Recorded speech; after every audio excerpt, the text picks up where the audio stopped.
সম্মানিত বিপ্লবী সদস্য, বিপ্লবী সাবেক ছাত্র নেতা, আসন হবে 100। আমরা মেনেছি, আমরা চাই। ধন্যবাদ জনাব।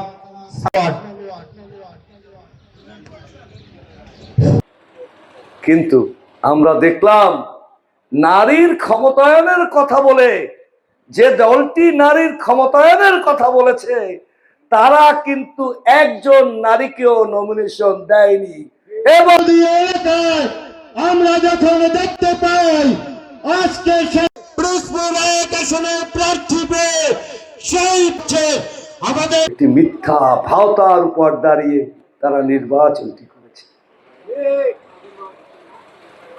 তাহলে তারা এই সনদটি তারাই মানে না। দিয়েছিল আমি যদি নাজিরপুরের সড়ক সংস্কারের প্রতিশ্রুতি আমরা স্পষ্ট উচ্চারণ করেছি, এই উচ্চ কক্ষ হবে যারা জনগণের ভোটে নির্বাচিত হয়েছে তাদের ভোটে। আমরা প্রথম এটি বলে পরবর্তী সময় সেই পিয়ার, যে পিয়ার না হলে তারা নির্বাচনে যাবে না, সেই পিয়ার পদ্ধতির কথা বলেছে।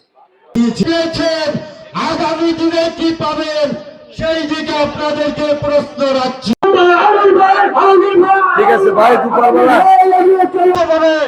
প্রয়োজন হলে আমরা চাঁদা দিয়ে সেই সকল আগামী দিনে ইনশাল্লাহ আমরা হাল ছাড়িনি। আমরা ওই 33টি দাবর সব মেনেছি, সব ঐক্যমত হয়েছি।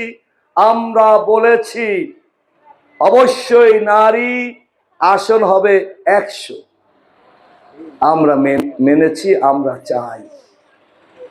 কিন্তু আমরা দেখলাম নারীর ক্ষমতায়নের কথা বলে, যে দলটি নারীর ক্ষমতায়নের কথা বলেছে, তারা কিন্তু একজন নারীকেও নমিনেশন দেয়নি এবং একটি মিথ্যা ভাওতার উপর দাঁড়িয়ে তারা নির্বাচনটি করেছে।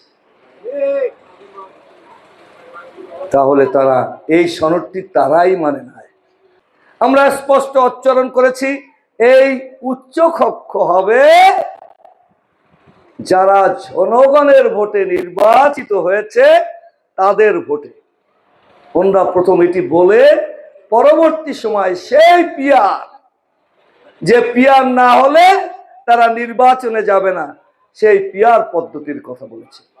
আমরা বলেছি এই পিয়ারের মধ্য থেকে যেমন আওয়ামী লীগের সেই বাম সংগঠনগুলো কিছু ভোট পেয়েছে, তারা সংসদে যাবে, আওয়ামী লীগের ছায়া সংসদে যাবে। অর্থাৎ এটি হবে না। জনগণের ভোটে যারা নির্বাচিত হয়েছে তাদের সংখ্যার ভিত্তিতে এখানে 100 সিট হবে।